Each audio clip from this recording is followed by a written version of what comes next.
Welcome, Cornerstone families! We are so pumped to have you joining us online today. In today's video, we're going to have a time of worship as well as a Bible story for you guys to watch. And afterwards, you can check out our Cornerstone Kids Facebook page to find the parent guides for today's lesson. Make sure you gather as a family and go through those activities and questions together. Yeah, now let's hop into worship. Never gonna be without you. Never gonna be, no. Never gonna be without you. How deep, how wide, how long is the love of Jesus? How big, how high, how strong is the love of Jesus? Jesus is my friend for life, and I know I will never be without him. I'll never be. Jesus is my friend for life, and I know I will never be without him. I'll never be, never be, never be, never, ever, ever be, never be without him. I'll never be, never be, never be, never, ever, ever be, never be without him. How deep, how wide, how long is the love of Jesus? How big, how high, how strong is the love of Jesus? Jesus is my friend for life, and I know I will never be without him. I'll never be. Jesus is my friend for life, and I know I will never be without him. I'll never be, never be, never be, never, ever, ever be, never be without him. I'll never be, never be, never be, never, ever, ever be, never be without him. Never gonna be without you. Just like hide and seek, he's always finding me, 'cause he loves me so much. Yeah, he loves me so much. Just like sticky glue, always with me and you, 'cause he loves me so much. Yeah, he loves me so much. Jesus is my friend for life, and I know I will never be without him. I'll never be. Jesus is my friend for life, and I know I will never be without him. I'll never be, never be, never be, never, ever, ever be, never be without him. I'll never be, never be, never be, never, ever, ever be, never be without him. Without you.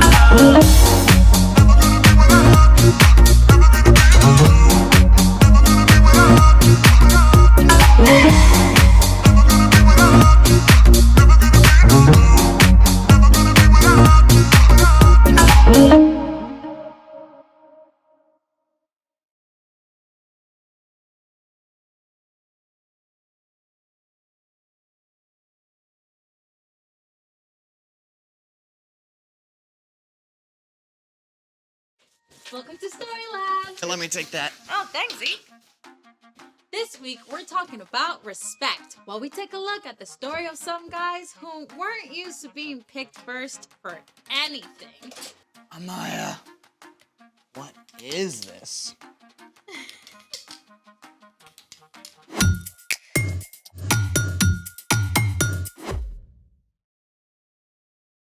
Hey, I'm Amaya. And I'm Zeke, and we're talking about respect, which is showing others they are important by what you say and do. So, I've got something for you. Okay. What do you see?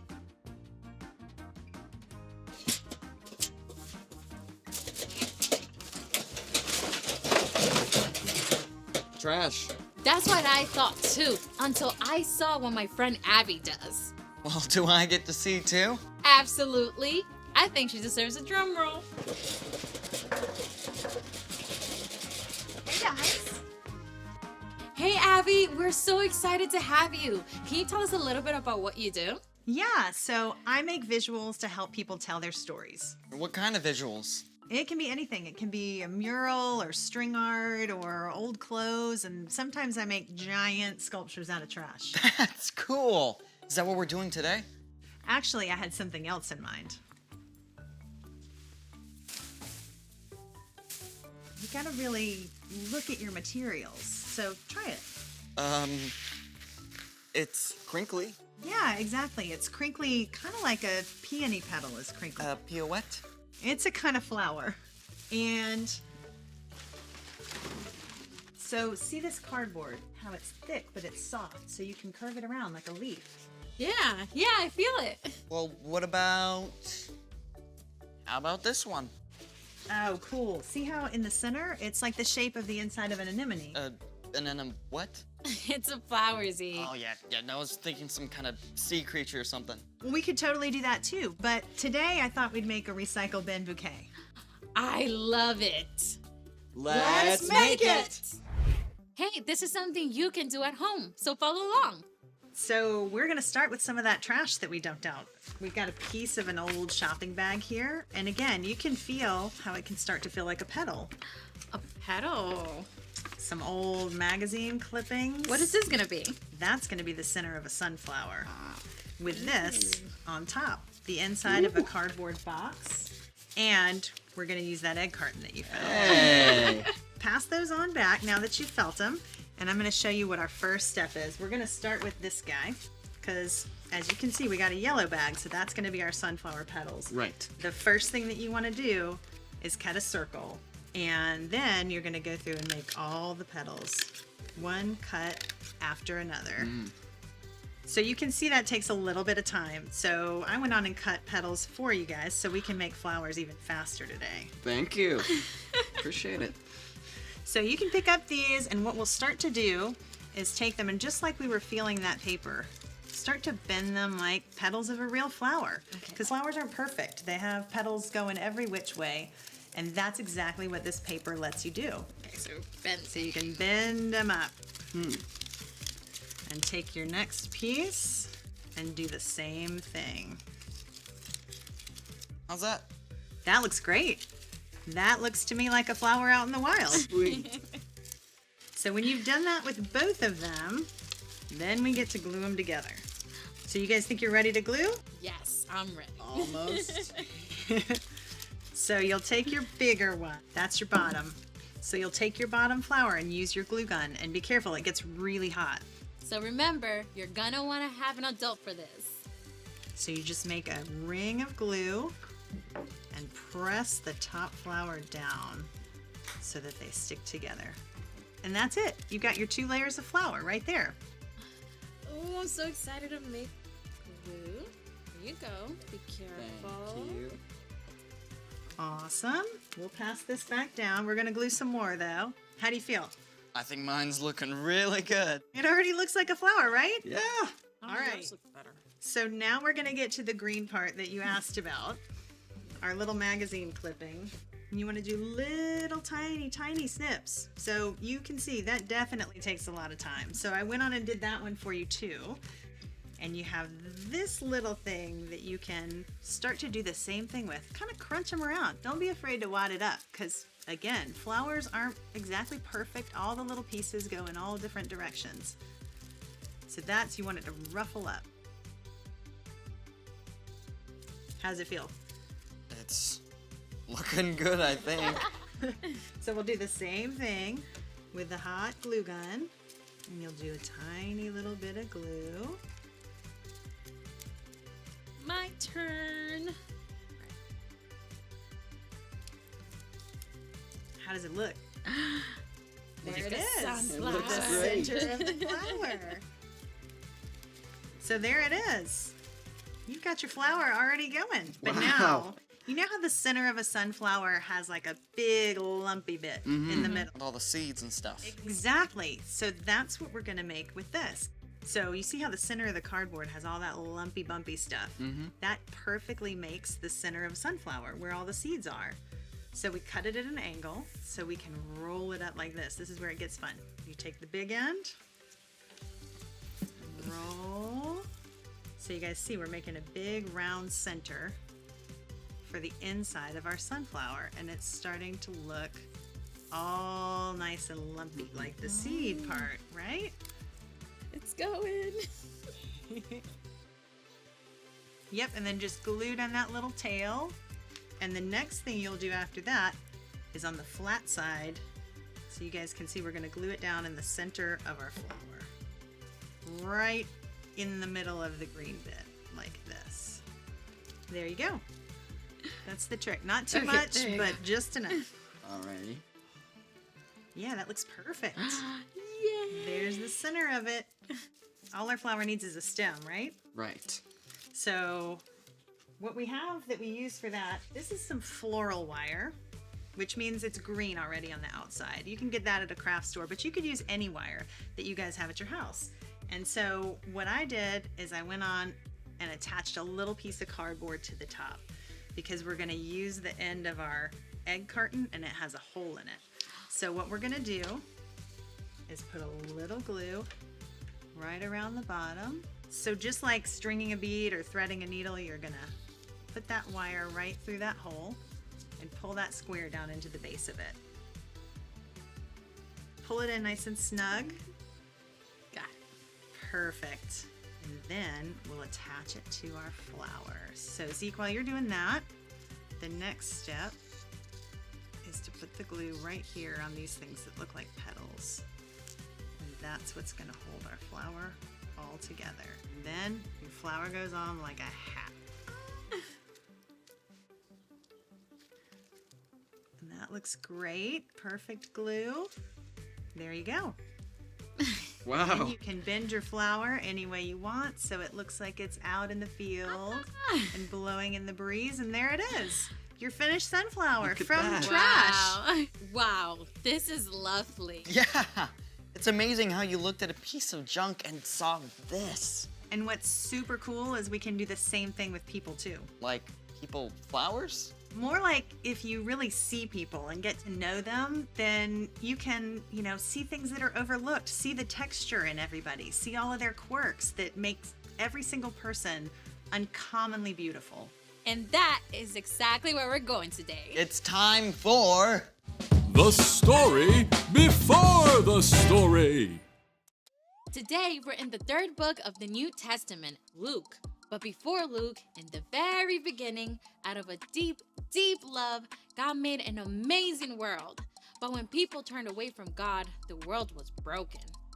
God made a plan to draw people back into a relationship. So at the right time, God sent a tiny baby to be born in the small town of Bethlehem, God's very own son, Jesus. When Jesus grew up, he was baptized in the Jordan River. God spoke from heaven. This is my son, and I love him. I am very pleased with him. Which is where our story starts. Take it away. Hey everyone, I'm Brian. After 40 days in the wilderness, Jesus began to go from town to town, teaching and healing. Even though he's God's son, he didn't start out in the capital city of Jerusalem. He didn't go to the fine homes of the religious leaders. Instead, Jesus met with ordinary, everyday people on hillsides and by the lake shore. And he chose some of the most unlikely people to be his closest friends and followers. 4 of these men were uneducated fishermen: Peter, Andrew, James, and John. One morning after a long night of fishing, Peter and his friends had caught exactly 0 fish. What a drag. Cleaning the nets without a single fish to show for it. I may fall asleep right here.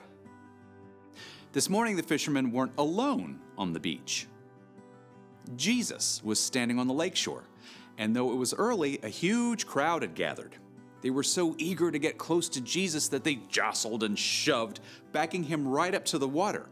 But instead of pushing back, Jesus simply stepped over into Peter's boat and said, "Go out a little way from shore." Now, if you're Peter, you're probably feeling a whole bunch of things. On the one hand, after fishing all night, you really want to get home and go to bed. But on the other hand, this unusual teacher has singled you out of the crowd to help him. I mean, you're used to people just ignoring you or wrinkling their noses at the fishy smell you can't get out of your clothes. With all those things racing through his head, Peter did just what Jesus asked and guided the boat a little way out from shore. When Jesus was done speaking, he turned to Peter and said, "Go out into deep water. Let down the net so you can catch some fish." Master, we've worked hard all night and haven't caught anything. Now, even though Peter couldn't help protesting a little, he already respected Jesus' authority. But because you say so, I will let down the nets. Peter guided the boat out into deep water, and he and Andrew let down their nets, expecting more disappointment. Instead, whole schools of fish seemed to appear out of nowhere. Oh, Andrew, pull harder. The net is going to burst. Peter called out to his fishing partners back on shore. James, John, bring the boat. It took everyone to reel in the nets. Both boats overflowed with floundering fish. Back on shore, Peter was so overwhelmed, he didn't give a single thought to that massive haul of fish. Instead, he threw himself down at Jesus' feet. Go away from me, Lord. I am a sinful man. Jesus smiled at the group of ragtag fishermen. Don't be afraid. From now on, you will fish for people. The crowd must have been shocked to see Jesus choose these common fishermen as close friends and disciples. Right away, Peter, Andrew, James, and John hauled their boats up on shore. They didn't even stop to clean and sell all those fish. Jesus wasn't finished calling disciples. One day he stopped at a booth where a man named Matthew was collecting taxes. Okay, now, first thing you gotta understand, no one talked to a tax collector unless they had to. These men were hired to collect taxes from their own people for the Roman government. They would charge extra to cover their own salaries. I mean, everybody hated them for it. But Jesus walked right up to Matthew. Come, follow me. Everyone was shocked, including Matthew. But Matthew didn't hesitate. Something inside him just recognized that Jesus was special. He got up immediately to follow Jesus and even invited Jesus to come to a dinner party at his house. At Matthew's home, Jesus shared a meal with tax collectors and others who were seen as outcasts. The religious leaders were shocked. They grumbled to Jesus' disciples. Why do you eat and drink with tax collectors and sinners? Jesus heard what they were saying. Healthy people don't need a doctor. Sick people do. I have not come to get those who think they are right with God to follow me. I have come to get sinners to turn away from their sins. Jesus wasn't worried about collecting the right followers or popular friends. Instead, he included everyone. Jesus chose to spend his time with people who saw how much they needed him, instead of those, like the religious leaders, who thought they were too important to need help. The end. I wonder who Jesus would talk to if he came to my school. That is a great question. It's like Jesus' teaching went beyond anything anyone has ever heard before. So, what's our part in the story? Every single person ever is made in God's image. That means everybody you meet is important and worthy of love. Just like Jesus, we can choose to include the people who get overlooked and left out. Maybe people who aren't popular. Or people who are new or different. Even people who have messed up. Yeah, like there's this girl in my school who eats by herself at a table in the corner every day. I could invite her to have lunch with me. Yeah, and there's this kid in my grade who always gets picked last for stuff. I could have him be my lab partner in science class. I think you guys have got it. See you next time. So here's the thing. Include people who are left out. Hey, do we get to make more flowers? Oh, already on it. Wow. I still cannot wrap my head around how this came from a pile of trash. You just got to keep your eyes open and take a good look at all the cool things you find. And the people you meet. Yeah, there's always something amazing to discover. Exactly. Thanks for joining us in the Story Lab. See you next time. Oh, this is awesome. This is so amazing. What did you make this out of? Oh, it's a food box and then a little potato bag That is inside the center. incredible. And check out, these are the bottoms of an egg carton too.